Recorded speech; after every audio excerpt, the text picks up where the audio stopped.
Some people claim that the atrocities we commit in our fiction are those inner desires which we cannot commit in our controlled civilization. So they are expressed instead through our art. I don't agree.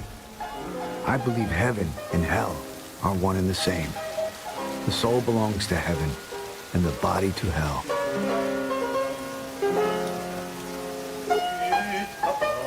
Welcome back to a Blasphemous Cinema podcast. I'm your host, Jake, and with me today is, of course, my trustworthy co-host, Addison. How are we doing today, Addison? Doing great. We're killing it. Phenomenal. Yes, we're doing good. We're back with the first episode of season 3. It's lit. And we're talking about 2 films directed by 2 different directors. One more current, who is kind of dominating a certain side of, current day film, and a legend who's still making films nowadays. And sadly, I don't think this one lived up to his other stuff. But we're talking about Eddington, directed and written by Ari Aster, and The Shrouds, directed by David Cronenberg. I personally threw this out here to kind of, both Eddington and the Shrouds kind of have a lot to say about our current day landscape, politically, societally, on society, on You live in society. yeah, on society, and just like relationships, like our dynamics between people and everything, and the trajectory of things going forward. So I threw that out there, like, yeah, perfect double pairing. I'm hearing, let's do it. I was really excited for the Shrouds. I saw. I walked out of Eddington. I was just floored. Then I was really hopeful for the Shrouds. Yeah. Failed. It's kind of hard to compare Eddington to the Shrouds. Yeah. But we're gonna. It's funny. One Battle After Another just came out, and I think that's a better pairing. It's a better pairing because that would go well with Eddington. No, I agree that they're 2 different. They go about. They have like the same They have like the same focus, but like focus on different things too, and tackle different, different ideas, but they're both tackling the same core idea. But obviously this was planned before that. Before One Battle After Another swept our feet. Before it's climbed its way into our hearts. So we'll start with Eddington. I was pretty. I remember when this first film was first announced, and it said like neo-western set during COVID. I'm just like, dude, what is this man cooking? Yeah, the synopsis was crazy before it came out. And like the pictures of it, just like, okay, this is gonna be so interesting. But I trust Ari, no matter what he's doing. I've pretty much loved every single effort that he's put out into his filmography. How is your relationship with Ari up to this point before Eddington was released? I like everything he's done, and I've seen all of his movies in theaters. Yeah. Except for Midsommar. Interesting. But Midsommar I missed due to personal reasons. Okay. Okay. I was away somewhere when that came. Yeah. But that was I've always liked him. Like, I remember seeing Hereditary in theaters, and that was the first thing I ever seen of him. And I don't know, that just had a big impact on me because you never really saw a horror movie do some of the stuff that movie did. And now everyone kind of steals from Hereditary. And Beau Was Afraid, I remember seeing that in theaters with Chandler, actually, because that's one of his all-time faves, and he took me to see that. And me and Hannah watched that together. She thought it was weird. Yeah, it's super weird. I loved it. I thought it was funny. It's like, I love that kind of nonsensical humor, but it also has a lot of satirical elements, which comes back in Eddington, because when I was watching Eddington, I was kind of just like, oh, I see what like Chandler and other people were saying, where it's like he kind of just took the humor from like the first part of Beau is Afraid and just made a whole Yeah. movie with Yeah. it. That's a Like that's a great 2020. thing. No, yeah, that's a great thing to point out. And honestly, I kind of didn't like that didn't click in my head too really until you just said it. But that's like kind of totally what it is, and just make that like a full feature length. You know, Yeah, and I mean, and you got to see it with Ari Aster, and you got to have a Q&A with dude, him. And I remember you sending me a video of it after, and I was like, wow, that's pretty cool. dude, And I that get to was say it too was cool. yeah, legitimately one of the coolest. I was with a group of great friends. Um, there's so many moments in this film that are like that left me audibly gasped, and it everyone reacted the same. It's like basically everyone's laughing at the same things. We're all like left in complete silence at certain moments. It was such a special experience with a completely sold out theater. Then on top of it, Ari gets to come out and talk about the film afterwards. Just being in the same presence as, just a filmmaker like him is always super cool. Sadly, the moderator that did it, um, not a great interviewer. Definitely one of like the worst moderated interviews I've been a part of. That's Um, unfortunate. yeah, but Ari did do a good job of basically saying the things that he still wanted to say and get out to us.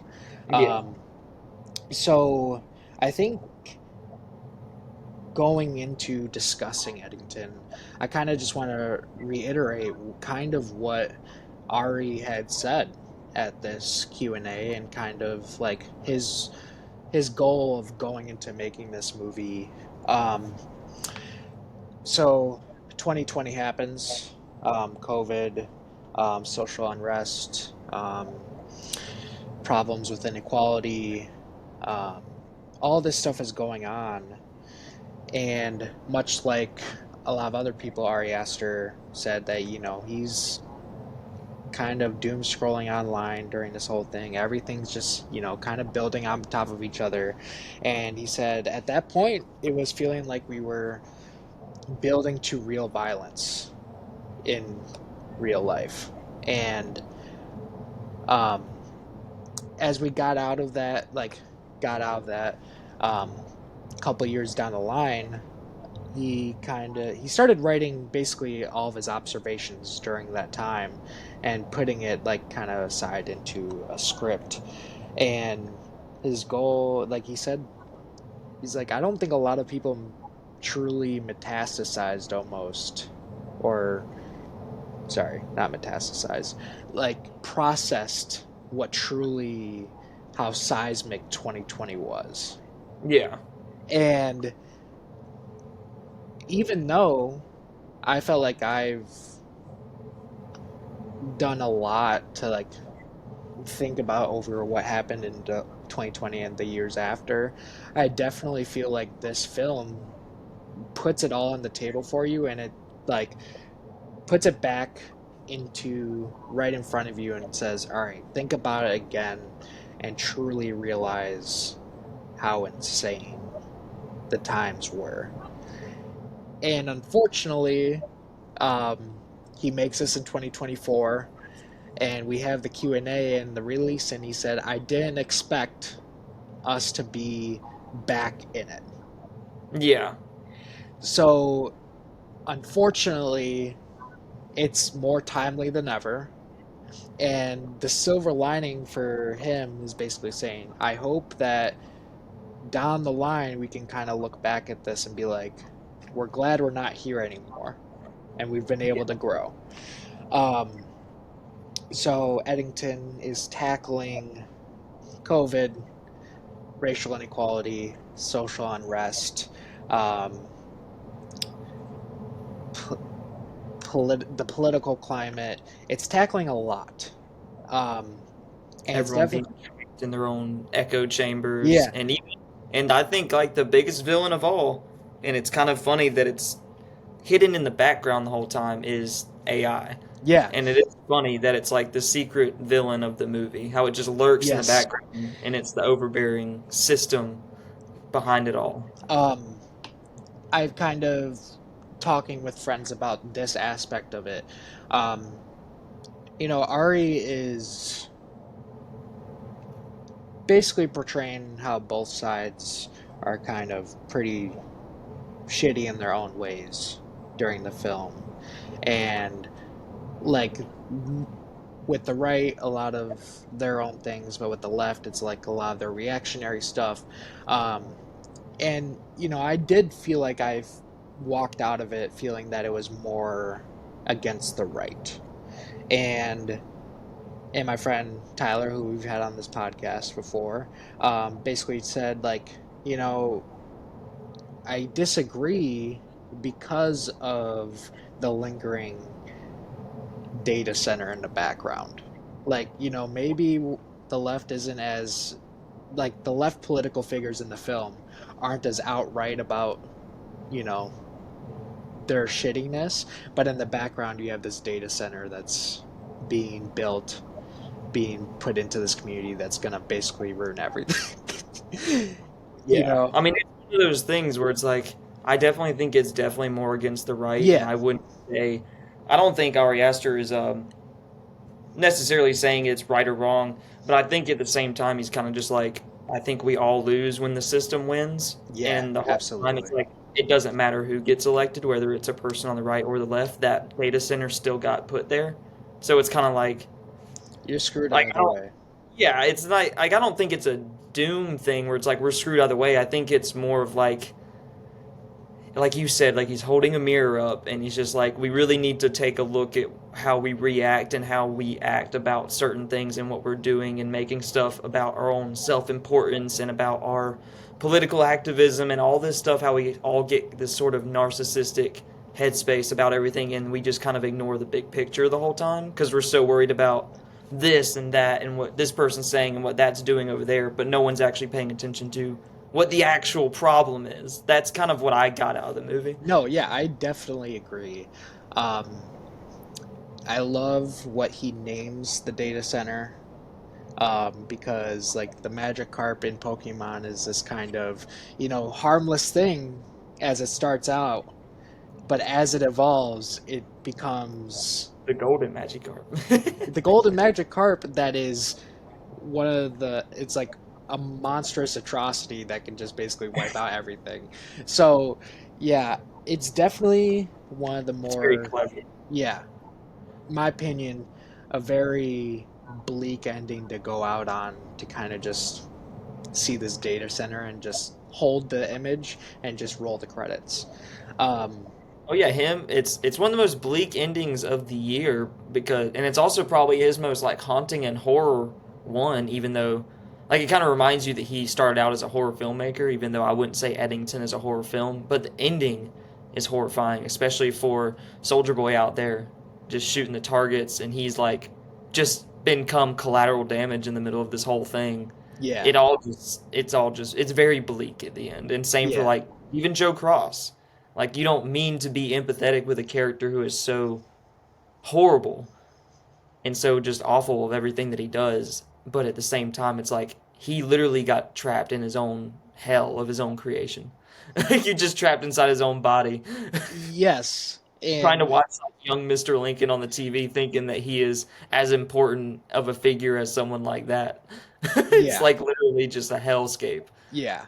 Um, I'm gonna tie that back into kind of like the beginning of the film, where when we first meet Joe Cross, the sheriff of Eddington, and I think the way Ari paces this film and structures this film is so perfect, Hmm. because we literally get like in real life, we get like the very small beginnings of what COVID might be and how people are reacting to it at the beginning, then everything just spiraling out of control gradually. Yeah. Um, so at the beginning, we see him in his cop car. He's watching stuff on um, how to um, how to grapple with your significant other maybe not wanting kids, that type of thing. So that kind of gives us an idea where he's at in his personal life. Um, but then you get the opposite community. Um, the I want to make sure I get the um,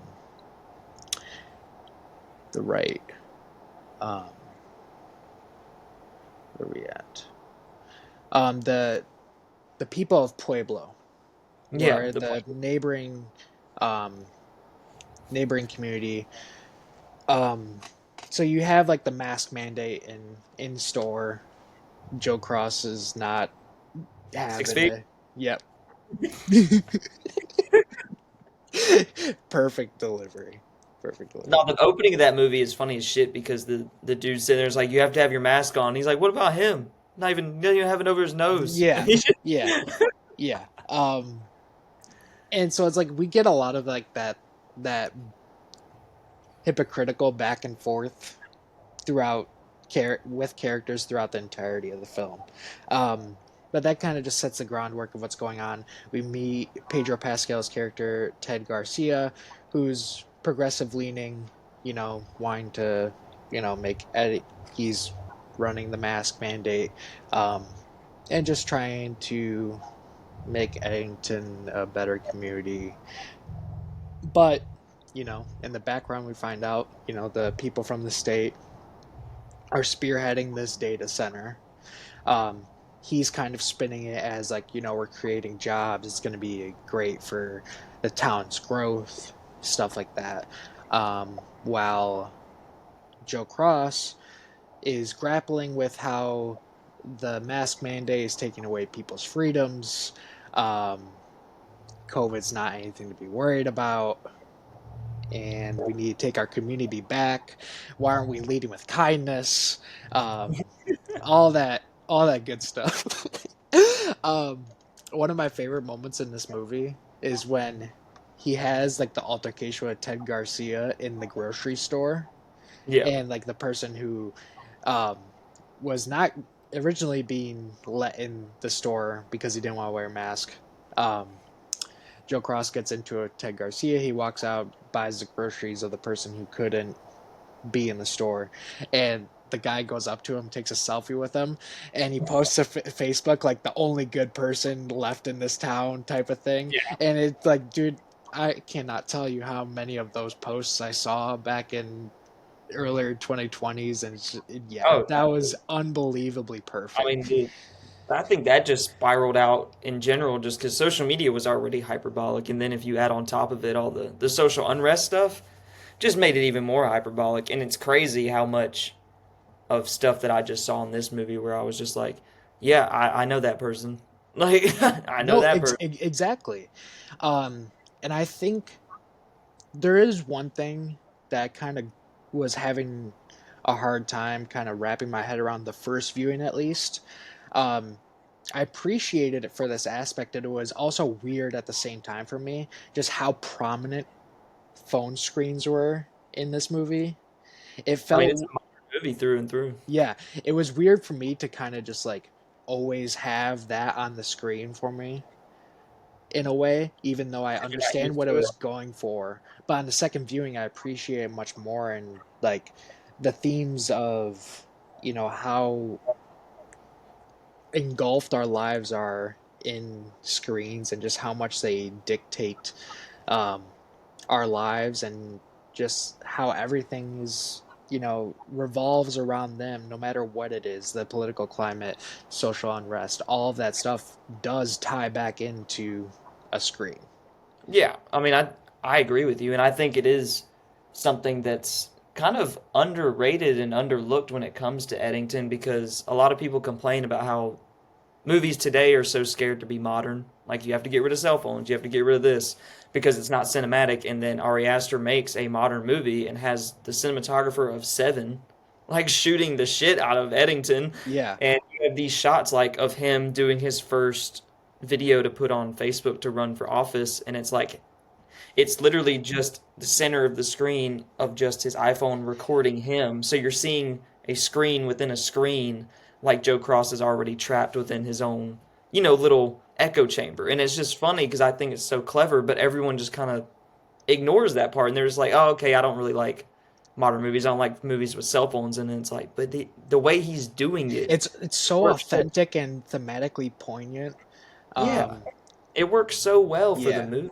Like it's always obstructing people, or it's always restraining people, or it's always oppressing people. Like no matter what it does in this movie, a cell phone is never actually really being helpful No, in any sense in this movie.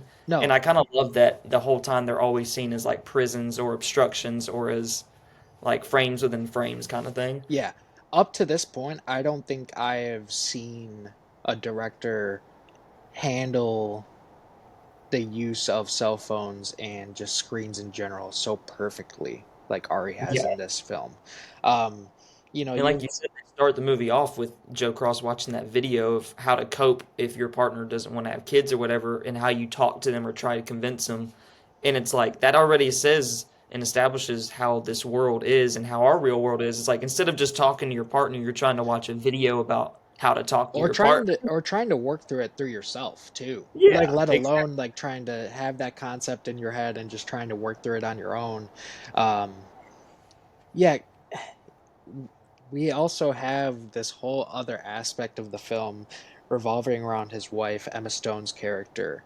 Um, the first time around, I didn't get everything with it, but the second time around, I have everything figured Yeah. out with that storyline. Um, her mom, Joe Cross's mother-in-law, humongous conspiracy theorist. Literally cannot go a single second without delving into the the latest conspiracy theory she saw online, and she has to make it basically everyone's business. Yeah, Um, she's one of those people who thinks like the entire world is being built and fabricated around you, like yep, a Truman Show situation, and you need to pay attention. Why aren't you paying attention? But it's like you're paying attention to the most mundane, stupid stuff yeah. possible. Um, so you find out that Joe Cross's wife is struggling with intimacy with him, um, and you kind of get through several different interactions. You figure out um, that she had a past relationship with Ted Garcia. He says, you know, she was Supposedly, yeah. yeah, she was weird. I wanted nothing to do with her, but you find out that her mother created this theory that Ted Garcia was the one who essentially raped her. Um, when the entire time her mother spins that theory because she can't grapple with the fact that Emma Stone's father is the one who. Yeah, and it was the past sheriff, which is now what Joe Cross is. He's the sheriff Yes, now.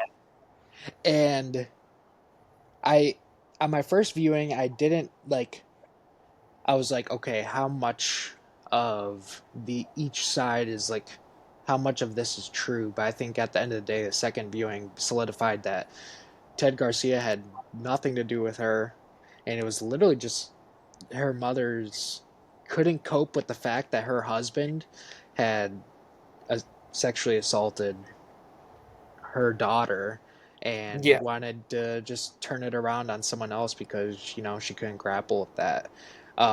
And I don't it even know if you could say it was like coping, like it because she had that whole shrine of the dad in the Yes, living yeah, room with candles lit, and it felt very much like that was another kind of yeah, like horror vibe, like she holds him up on a pedestal and she can't accept the fact that he could do something like that.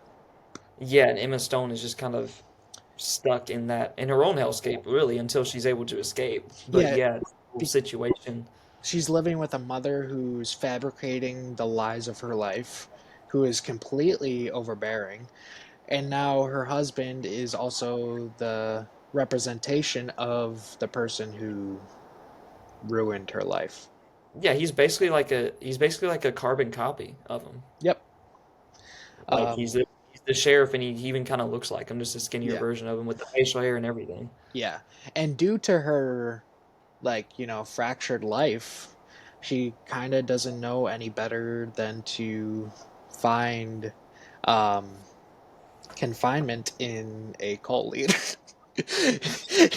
You know what I mean? Austin Butler goes crazy in this movie, and He's I mean a in a good perfect way. cult leader. Yeah. Yeah, crazy performance that I absolutely just appreciate. Just him just coming in.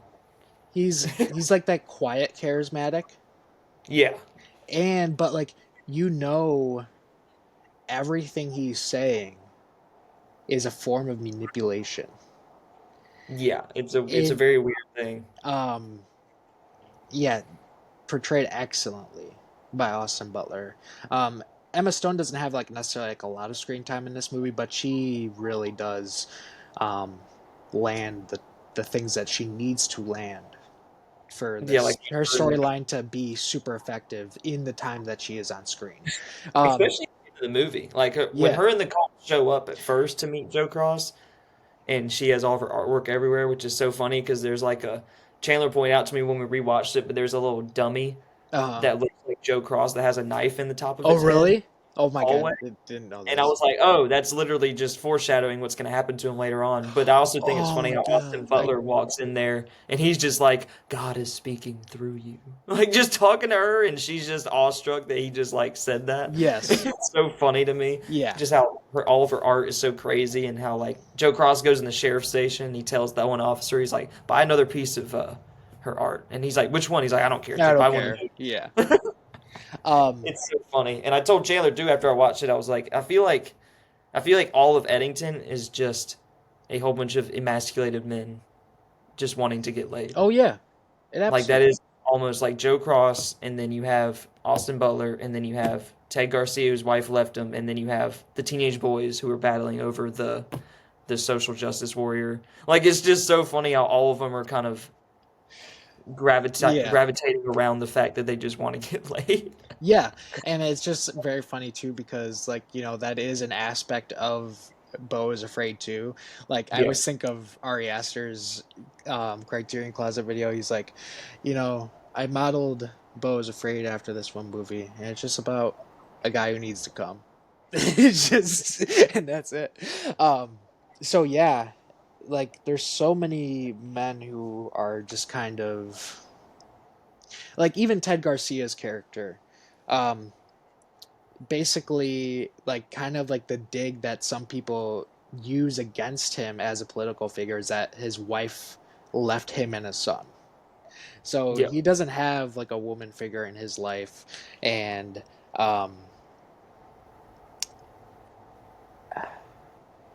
how do I? Yeah, he doesn't have a woman figure in his life anymore. So that's like a constant source of when people are trying to take digs at him. That's all they can do. So Mm. he doesn't have an outlet to get out of that. Ted Garcia's political ad in the movie is some of the funniest shit. That had me dying laughing. Like Him playing the piano in the street. and also just like when all the people he's like shaking hands with people and everything, and you have Joe Cross and his like sheriff buddies just watching, and he's like, "Are they just shipping in black people now? Where'd he get all these black people?" It's like it's like I just imagine Ari Aster writing these lines and uh just stop and just laugh for a moment because he just thinks it's so funny. yeah, and it's like, dude, this movie is so fucking funny. I'm laughing the entire Yeah. time. Um, but The only it's like, movie I've laughed at more is One Battle After Another. hell yeah, hell Other yeah, than that, like Eddington was the funniest movie of the year before hell yeah. that. Um, but like it's jokes like that that you kind of just pointed out that it's like people make those, like that's like just pretty much probably just a real thing someone said that he picked up on and was like, I'm gonna use that for the movie. Yeah, I mean, and just like Joe Cross driving around with like the protesters, he's like, "There's no COVID here. This used to and be a mean copper mining town." Like and just stuff meanwhile like that. he has COVID. Yeah, I mean that's the funny, ironic part. I Yeah, mean, the whole situation with the homeless guy is one of the funniest bits in the movie. How he is just like walking around nomadic through this town, like coughing on everyone. when the protesters are all sitting there and he's just Dude, standing over. He's like, "I don't have any money, man," and he's dude. like, "Tell me." When he's standing by the protesters and everything, dude, I was laughing my ass off. And all that guy just keeps looking up to him, just like, I don't have any money. I don't have anything. Like Yeah. just Yeah. Which is it's so funny how Ari Aster is so good at doing that though, how he can point out the flaws on the right and then also point out you have like these social justice warriors who want to fight for all this stuff, but then it's like the moment a homeless person gets near them, They're they're kind not of just doing it. Yeah. yeah, I'm not protesting for you, dude. I don't care about the unhoused. Like I'm worried about something else right now. Like, it's kind of funny how little things picked Yeah. out, but it's all true though, and that's the funny Yes. part. Is like all these people who put themselves as a pedestal above other people, even though we're all human and we're all doing flawed and messed up shit. It's just we're nitpicking what is and isn't messed up in our own little Yes. echo chambers. Yeah. And I just think it's hilarious how that gets pointed out so much in this movie, especially with like when you have the crisis actors in the private jet, the crisis actors, and then it goes into the black square on the Instagram post. It's like stuff like that is just hilarious to me. Um. Yeah, dude. The, the dude. There's so many like. Also, this movie is just a fucking editing powerhouse. Yeah, the editing's Like insane. that cut to the black square, utterly perfect. I know it's like necessarily not an edit, but I mean, it the kind of is. no. I'm talking about the next thing I'm gonna say. It's like so when Joe Cross is pulling up the driveway and Mhm. it's revealed that Emma Stone is just standing there with her luggage, and like the timing of the musical score and everything. It's just there's so many great parts of editing in this film.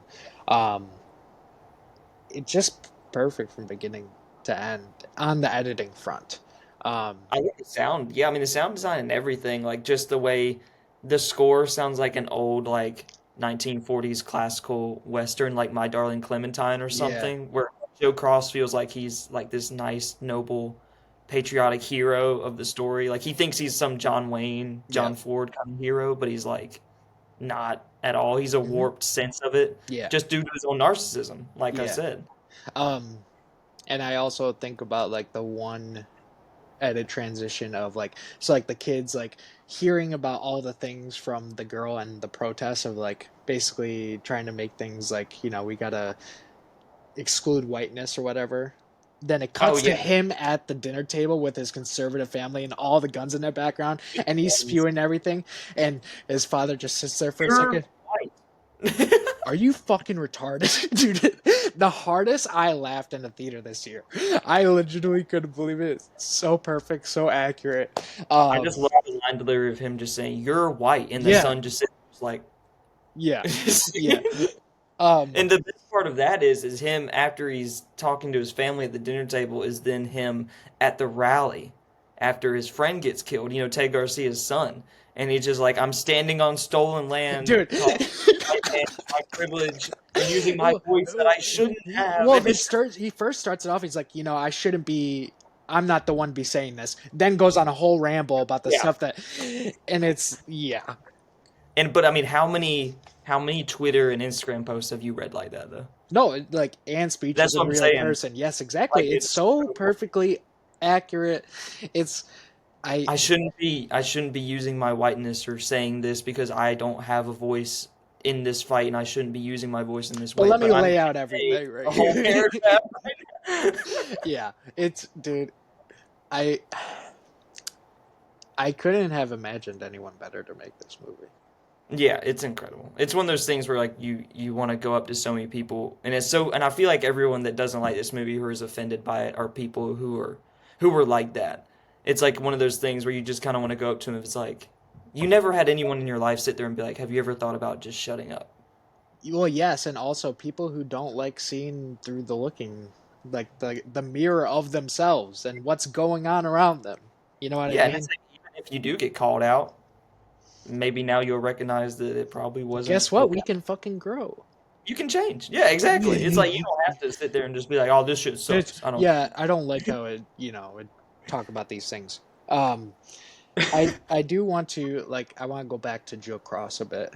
Um, I love how basically, honestly, kind of like Bo is Afraid, where it's like his character trajectory is legitimately just all of his fears coming true, Mm-hmm.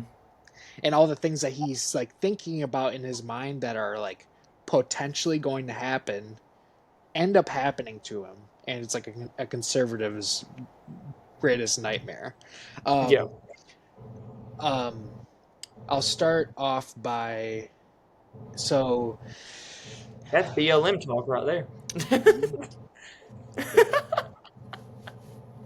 yeah, let's like so. That's the part that kills me the most, and I think that's the part that you were talking about earlier, the gasping part. When I first saw it, Oh, dude, I Ed wanted Garcia's I dead. wanted to get into the that part of it. I loved how in one of the trailers it shows the quote of a sniper accurate depiction of America. Yeah, And I didn't realize the weight behind that quote until I watched the movie. So you're seeing Ted Garcia just at home with his son, and you can. Well, this is after Joe Cross just completely breaks down and kills the homeless person in cold blood. which I mean, yeah, that was those are like the two biggest fulcrums of the entire movie. Is when he kills the homeless dude after he gets angry at Joe Cross because he finally, his wife basically left him, and he finally spews out that Joe Cross was the one who sexually, I mean, not Joe Cross Yeah. spews out, Ted Garcia was the one that sexually assaulted Emma Stone, his wife. And then he was saying he was trying to do this as a platform for his campaign. So he's Yeah. basically exploiting his own Yes. wife. Yep. And then it literally comes out his wife goes on Facebook and she's like, Ted Garcia was not the one who did that, and this is also my story to tell, not my husband's. And Exactly. then basically Mike drops it and it's like, okay. And then Joe Cross goes and confronts Joe Garcia. And he gets I mean Ted, humiliated. He gets and he humiliated. gets humiliated. He gets double slapped, and it's hilarious. And it's like that's one of the funniest shots is his glasses being slanted, and he Perfect walks away. music choice in that scene too. Yeah, Like just that's having totally kids. something at like a political party trying to be positive about everything and just like yeah. Pop star up here. Yep. But then that leads to him going back to Ted Garcia's bar and shooting Well, the yeah, homeless guy yeah. in cold blood. He stumbles across that like yeah, the homeless person broke into this place, um, and the homeless person is just like as we've known the homeless person, he's just going on rambling about different things. He's belligerently drunk, just drinking out of the bar, and Joe Cross is just sitting there, just completely stone faced, until he pulls out his gun and shoots him multiple times.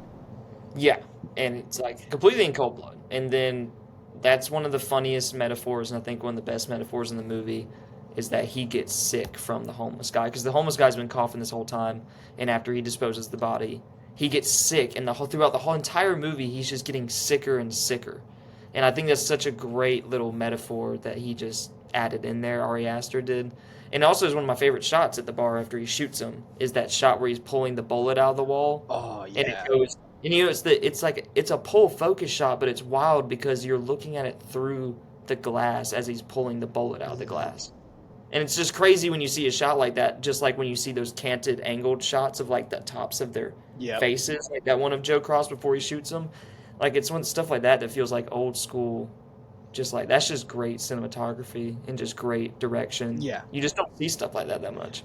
And we immediately go to Ted Garcia's home. He's watching TV in the living room. His son's there. Um, Yeah, pile of toilet paper. and oh yes, perfect. He just Per pile of Yeah, I thought that was hilarious. Just him having the stockpile of toilet paper in case all that shit. so But he's sitting there watching, and all of a sudden you get that sniper glint, and you're like, and then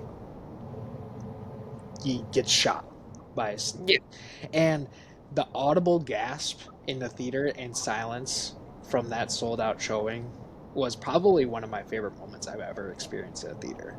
it's insane. It's so shocking and so unexpected, but it makes sense. You know what I mean? Like it resonates perfectly for Joe Cross's character development and the spiral that he's going down.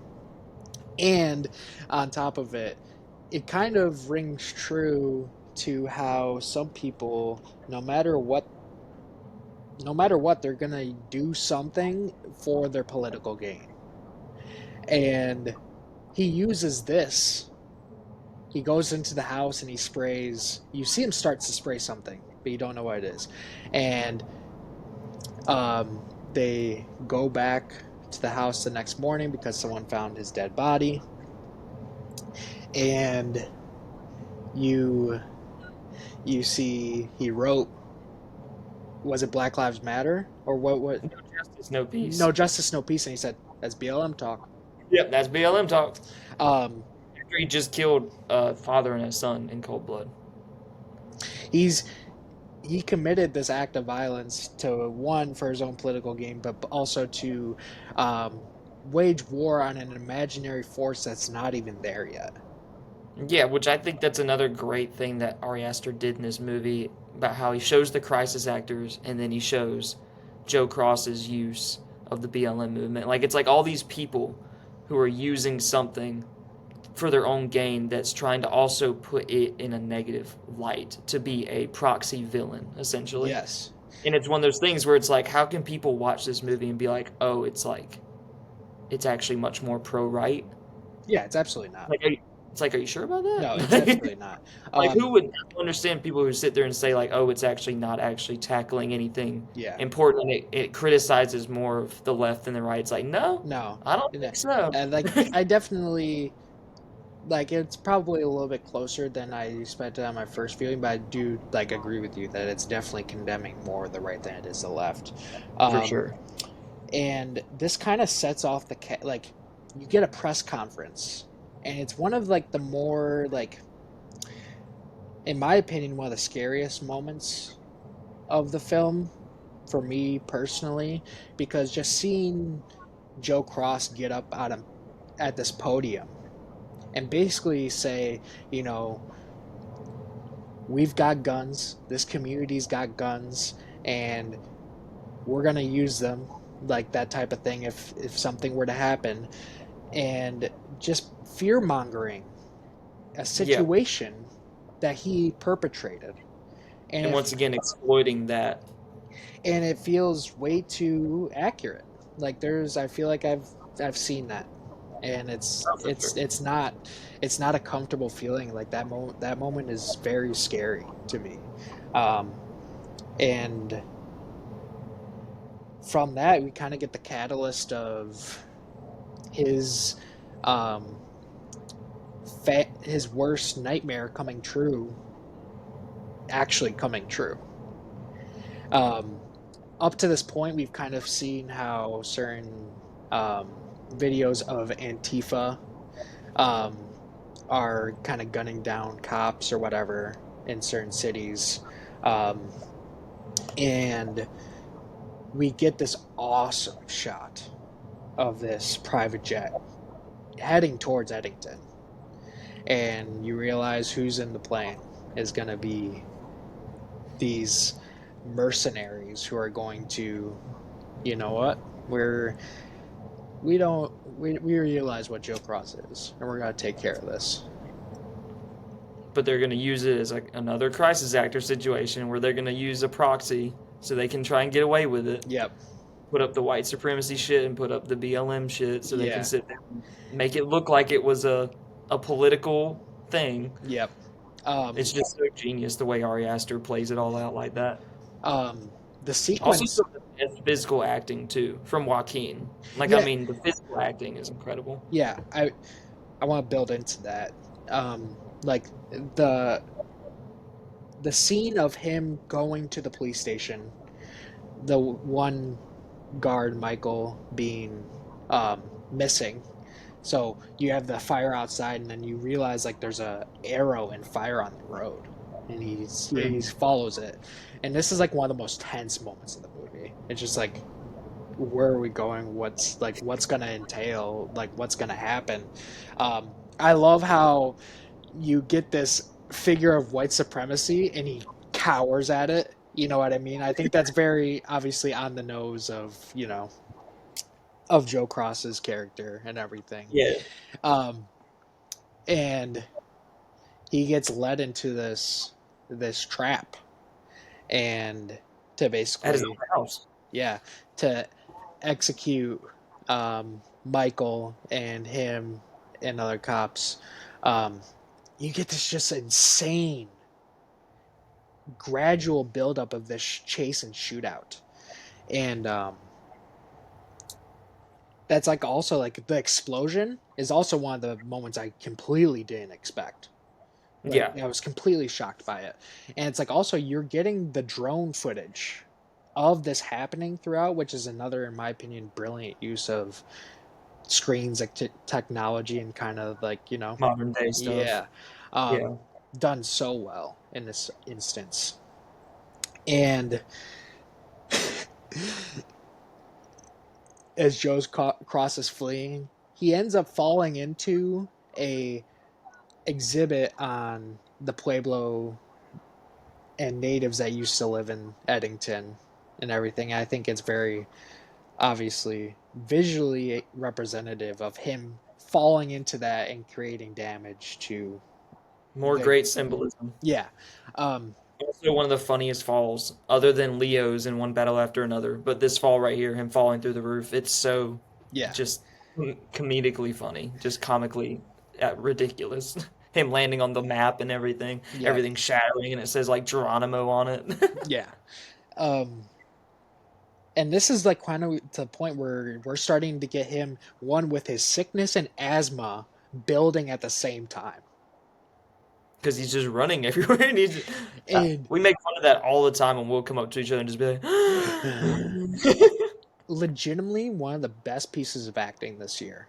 This entire yeah, scene from Joaquin Phoenix in physical acting, as you said, um, like the one specific instance, like I'm skipping ahead a little bit, but the specific instance of him standing at that one spot and you're following him with the camera with his gun and he's just circling to see yeah. who's around, and hearing that heavy breathing and him struggling in that instance is just It's one of the un craziest shots of this year too. I feel like they put the camera on a robot arm like they did for Malignant yeah, and just had that thing set to very specific tracking motions, how it was going around him as he was yeah. turning at such exact points. I really don't know how they did it unless they just did it like 20 takes and had it on a steady cam rig Dude, or that's something. But it's crazy to think about. Yeah.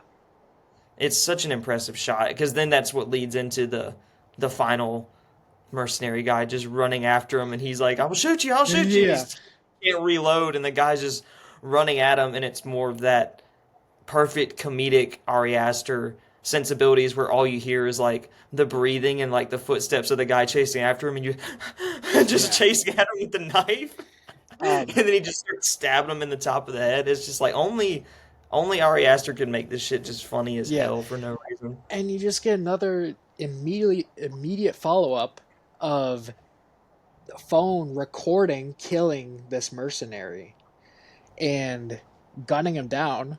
And guess, like, I didn't expect it, but guess what? We got Kyle Rittenhouse in this movie, man. I Dude who said he I did didn't from voice, the didn't have anything to say. from the beginning had no idea that was the direction this character was going to go in, but we get a Kyle Rittenhouse in, like, so after this is happening, this kid basically becomes a conservative grifter off of this one moment that he basically captured on camera. Yeah, he And gets fucking red pilled. yep, yep, just exactly like I saved you, yeah, sheriff, and he's yeah. just on the ground, just fucking dead. Yeah. And I it, yeah, he just ends up. That's also really funny too, how it transitions from him, like Joaquin Phoenix's POV from getting stabbed, and it's like it looks like the screen has been shattered from the yeah, stabbing. He gets taken to a hospital, and the hospital people are like, "Oh, 105, take him to the tent." And the yeah, doctor's like, "He's gonna die. We can't just take him yeah. to the tent." He's like, "105, what do you want me to do?" Like Yes, yeah. he's like he's got COVID, and so Yeah. they take him to the COVID tent, and then it transitions into the red pill dude's now social media life of him with his new girlfriend, and he's like vaping in He's this new so house, and he's like, successful. dude, Yeah. dude, we're out here. And it's Yeah, like this thank is so God. Bless God. We have the greatest life blessed. ever. Blessed be all that type of shit. And then it fades out from the dude holding the screen up to Joaquin's face, and where are they going? Gold Magikarp convention. It's like, oh my god. Yep. Um he's in a he's in a paralyzed state, can't inaudible, can't say shit. So he's in another basically just hell, you know. Um, there was one oh when I was sitting next to my friend D, shout out D, during this movie, and after the movie, he gave me an awesome quote. What'd he say? He said, "You know, the Kyle Rittenhouse really brought it back for me." I died laughing so hard. Um, Legitimately one of my favorite quotes I've ever heard. Well, the other For crazy thing, like the Kyle Rittenhouse thing, but then also Michael's character, the black police officer.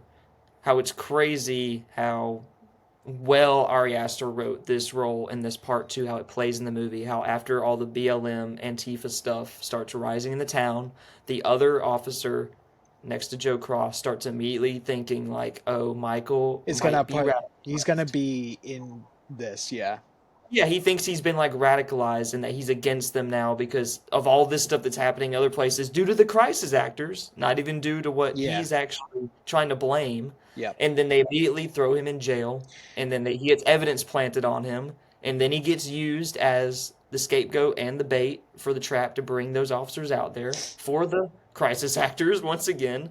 And then in the end of the movie, he survives, but he's just scarred to hell, literally just collateral damage. And it's like one of those sad things that's like that's the victim, he's a and victim they of were so victimized the many whole time. victimized of so many different circumstances. Like Yes, he's vic- everyone used him as a scapegoat, as a proxy, as a he also bait kind of victim. fell in. You can tell at one point he kind of fell into the trap of cryptocurrency. I mean, even before that, No, yeah, with like the white girl, I can't remember her name. The girl that the yeah, yeah, two teenagers were fighting over the whole time, but yeah, even her like screaming in his face, like you should be with us. What are you doing? Like I shouldn't be the one telling you this and all that. It's like it's yeah. like the white girl yelling at him. Um, and him basically his lineage at the sheriff's department being completely, thrown to the side, and but like Immediately.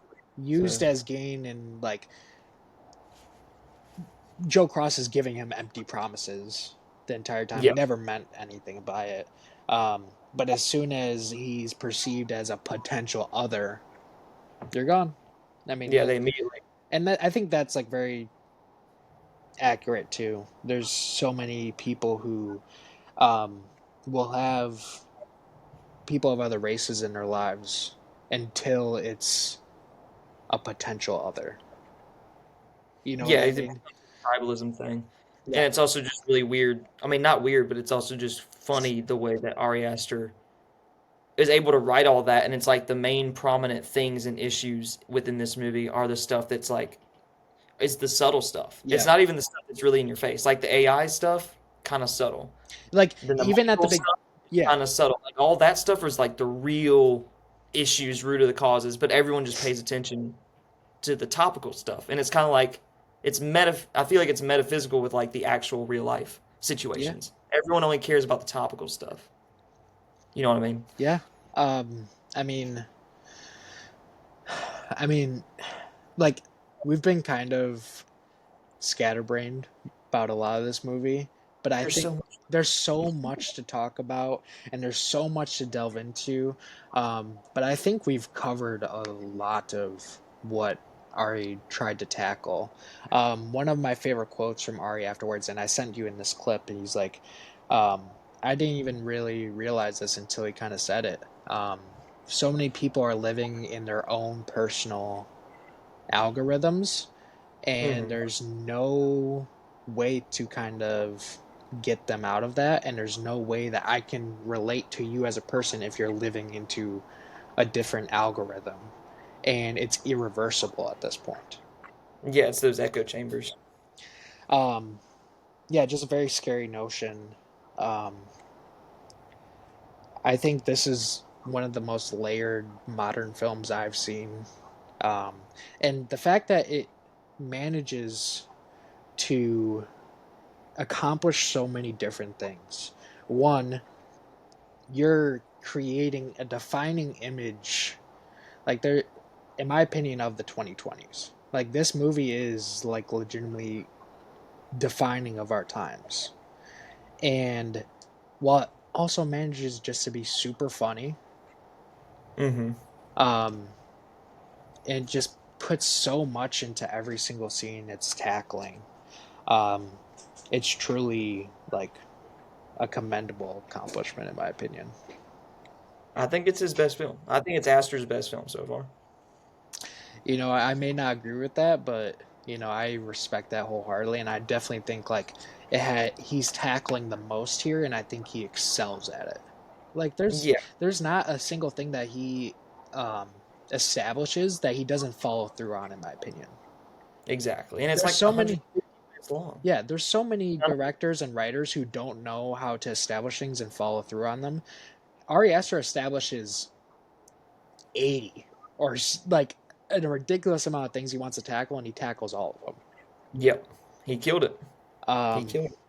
yeah, so that's Eddington. I was saying it kind of like a 4.5, but like I definitely think this is could be bumped up to a 5 for me, but especially now.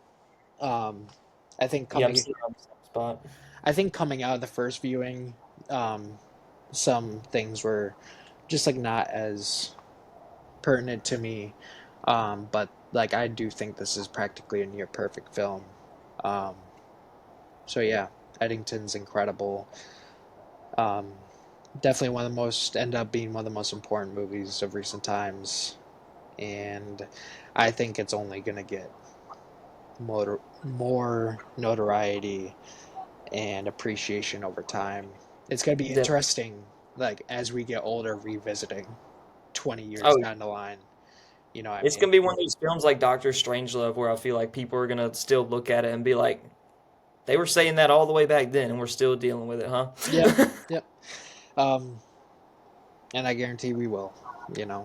It sucks to say, but definitely think so. Um, Now on to the the lesser of the two for The both of us. Shrouds. Um, Old man David yelling at cloud movie. David Cronenberg's The Shrouds. Um, I know you're not a huge fan of Crimes of the Future,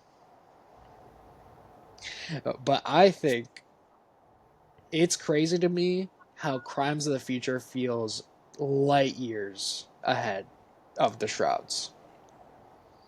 I love Yeah. Crimes of the Future. I think Crimes of the Future is literally multiple tiers above what The Shrouds is. I have I I think there's like a section of the first 20 minutes where I feel like I'm on board. Then after a certain point, it just falls off. Um, Yeah. so you saw this first. Yep. Walk me through how you're feeling kind of immediately off the bat. I mean, I was just not a fan of it. Like, I feel like that movie itself is just very meandering. And, I've heard a lot of people say, like, it was like a movie about a guy who misses and loves his wife. And the whole time I was watching, I was like, this does not feel like it was made by someone who loved their wife. And maybe that's rude of me to say, but I mean, that's just how I felt about it. And also, the whole movie is basically about like this tech billionaire, and he's just like going on ramblings and just monologuing and just preaching the whole time. And to a certain point, it's kind of like the one note thing that we always bring up with movies that kind of bore me. It's like if you've already made your point and you're not going to do anything new or insightful, why is this still have like 40 more minutes left? Yeah, Like, or I guess if it were, I guess like more like 60 or 70 more minutes left because it was like 20 minutes in, you're kind of like, all right, I get the movie. And other than that, you're kind of done with it. yeah. Um, And it really is old man yelling at cloud movie. Like it's, you can tell it's made by someone who doesn't really understand technology and someone who tries to make like a modern or near future capsulation of it while also trying to do some other stuff. I guess try and do like tech speak and weird stuff that they don't really understand. I just thought it was funny to watch for the most part. um, the biggest thing that I texted you this, the first thing that came like that I realized that was so uncharacteristic of Cronenberg in this film is that every single scene almost just spews the themes and meanings of what the scene's going for every single time. Yeah, it I'm like, barely uses. it's not subtle whatsoever, and it doesn't it's not doing, it's not saying those things in a convincing or engaging manner. It's just like telling you how it is every single scene and like what you're supposed to get from it. Cronenberg never did this shit in the movies that I've seen. You know, the things, the films that I love from him, it was so Yeah, uncharacteristic. I, I think the themes and concepts that he's tackling here are great. The execution is awful. yeah, and it's one of those things too where it's like there's nothing wrong with being forefront or being subtle.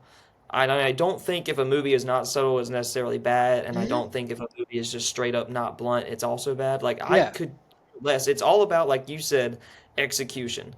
Like there's subtleties and non-subtleties in Eddington, but all of them the way they're executed, like visual language work wise, very story beat well. wise, like momentum, pacing, the way it all works is so well done.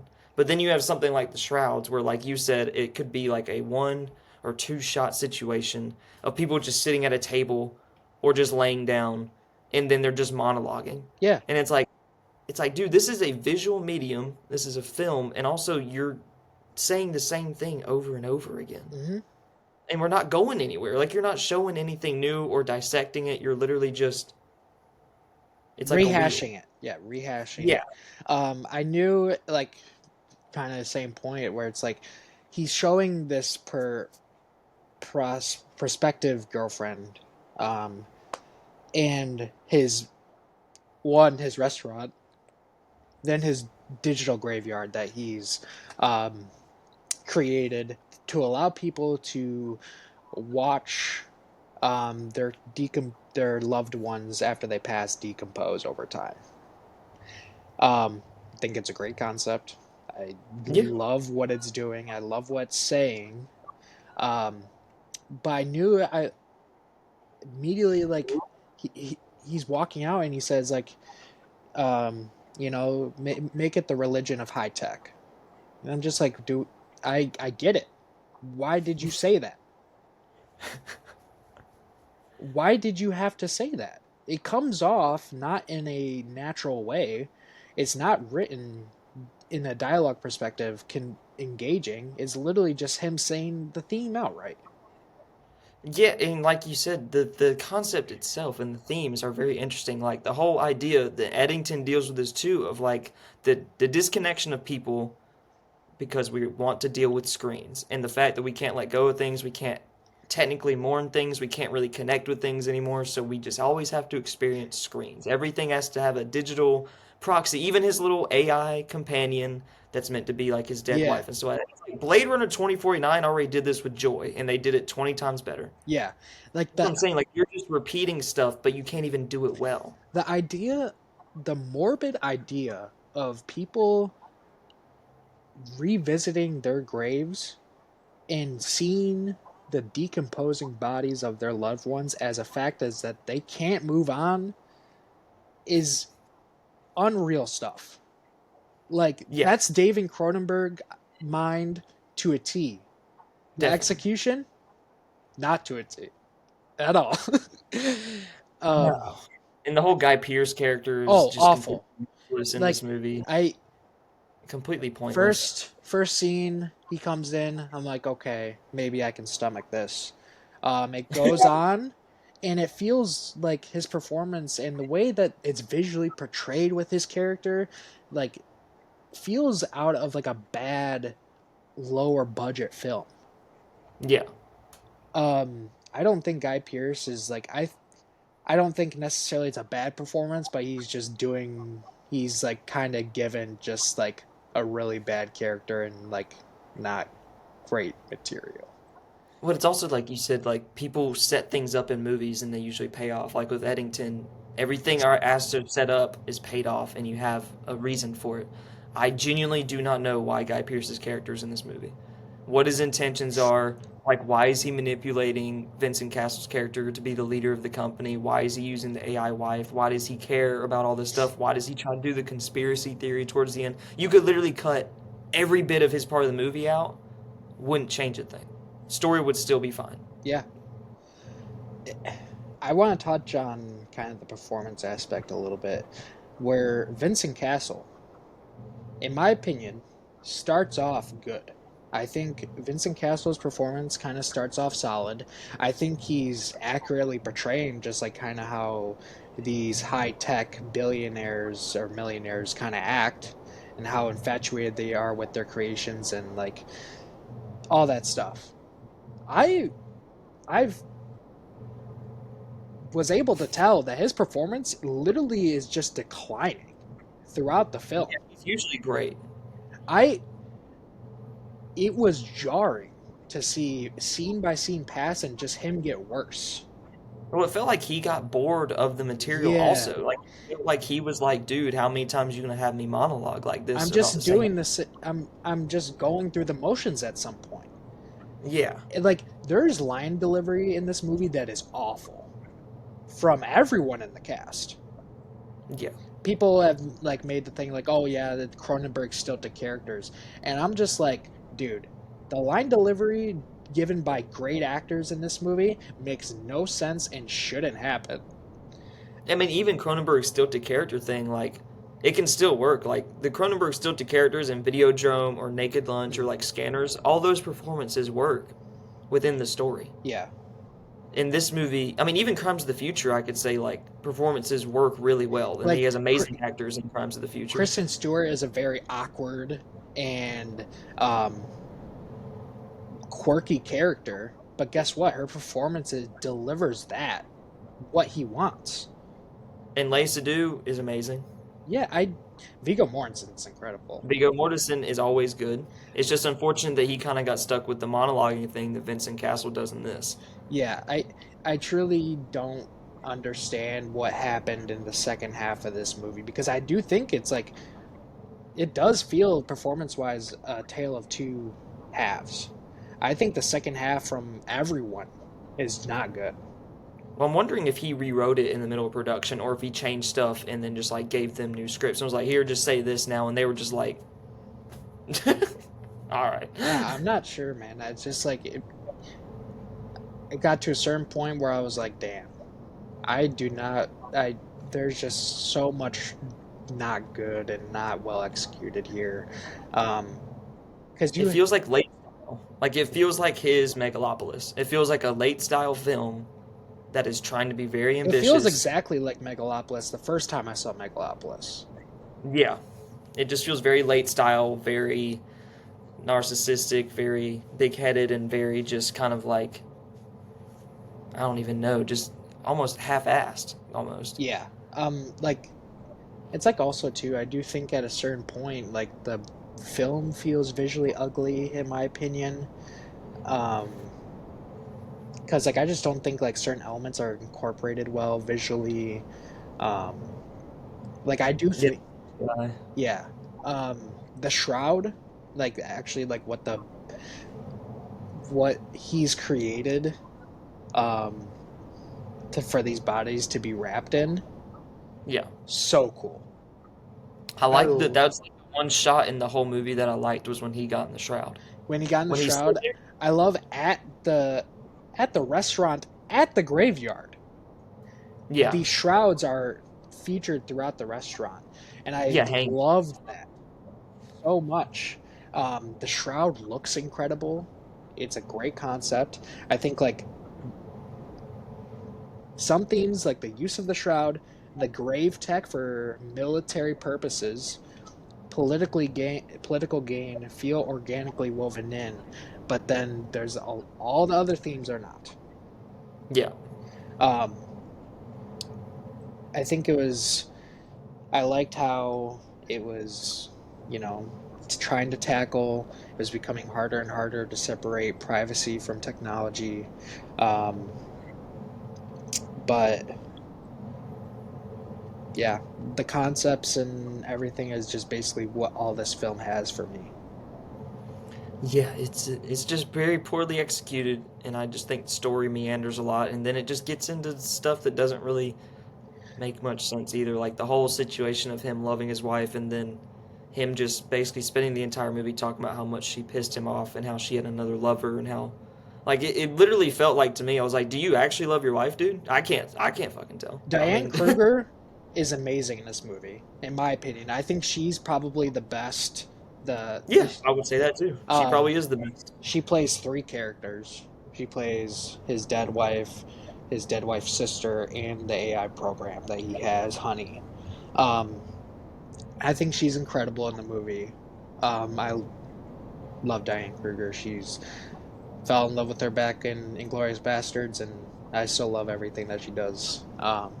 She's always good, and Yeah. she definitely is the MVP of this. Um, there was I kind of just going to what you're saying. There was a point where I checked out, and I felt like I was just like kind of like going through scenes, like kind of just like waiting for it to get over. Like I'm hearing everything and seeing everything the film's trying to give me, but it just feels like It doesn't have you hooked. it just feels like a futile exercise at a certain point. You know what I Yeah, mean? And once we get to the reveal that Guy Pearce is controlling his AI, one, what a dumb fucking reveal. I literally rolled my eyes yeah. at Like who that. gives a shit? Um, there's character. There's no Oh, stakes in it either. there's Like a they didn't set up any stakes for his company being yeah, controlled by Guy Pearce or him yeah, manipulating through technology. yeah, And that's the thing that blows my mind. A tech guy trusts all of his technology, even if it wasn't Guy Pearce. Why would you trust it if you have the potential of being hacked and you're a tech billionaire? yeah. How does that not compute with you? Yeah, there's a moment where Pierce admits guilt. At a certain point, him and Diane Kruger are watching a video of Guy Pearce admitting guilt to a certain action in the film, and Castle's characters asks, "Do you believe that?" I was like, "What?" He literally just admitted guilt on camera, and And the whole movie he's worried about getting it, hacked, and the do entire do you movie he believe just that? tells his car to drive him places. I there, kind of going to my point. It's like, dude, there's characters that are just like really dumb at points. I legitimately couldn't wrap my head around him, Cronenberg writing this moment to be for Vincent characters Castle to be like, do you believe that?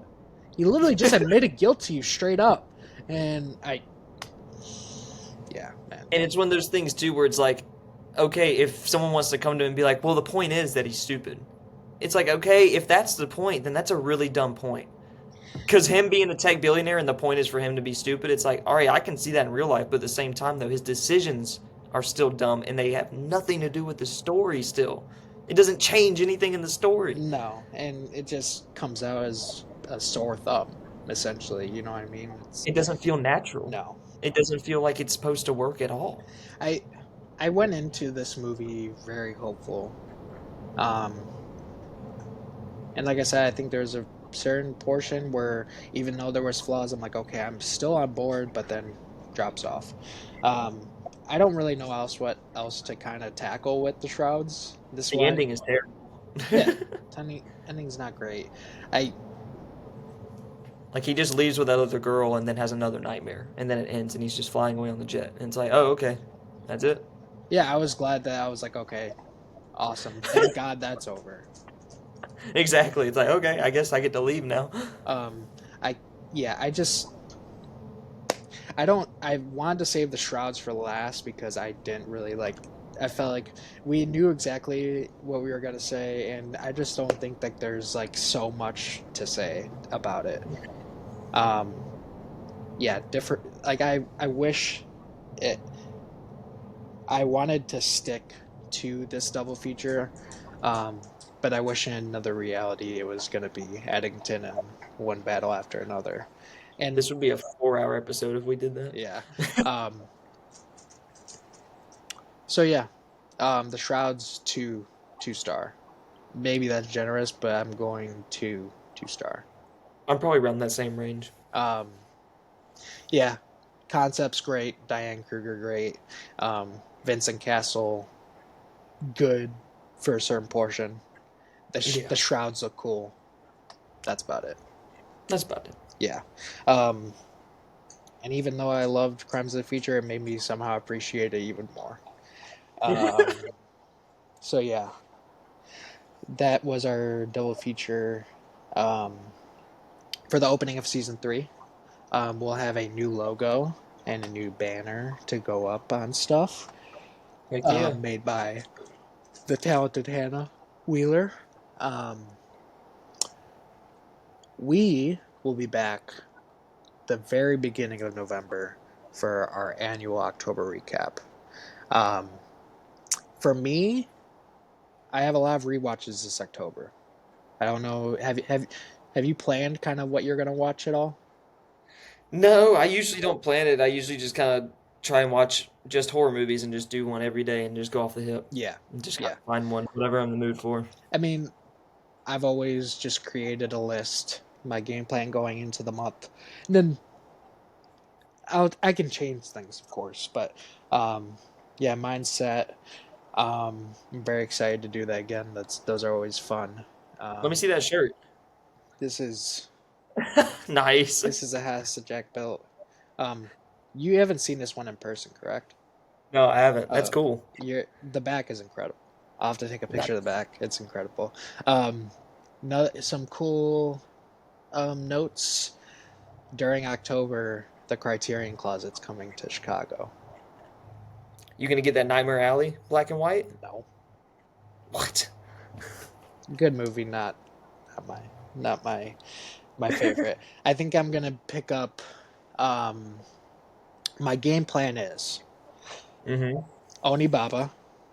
Okay. Haven't seen it, but it's on my list for October.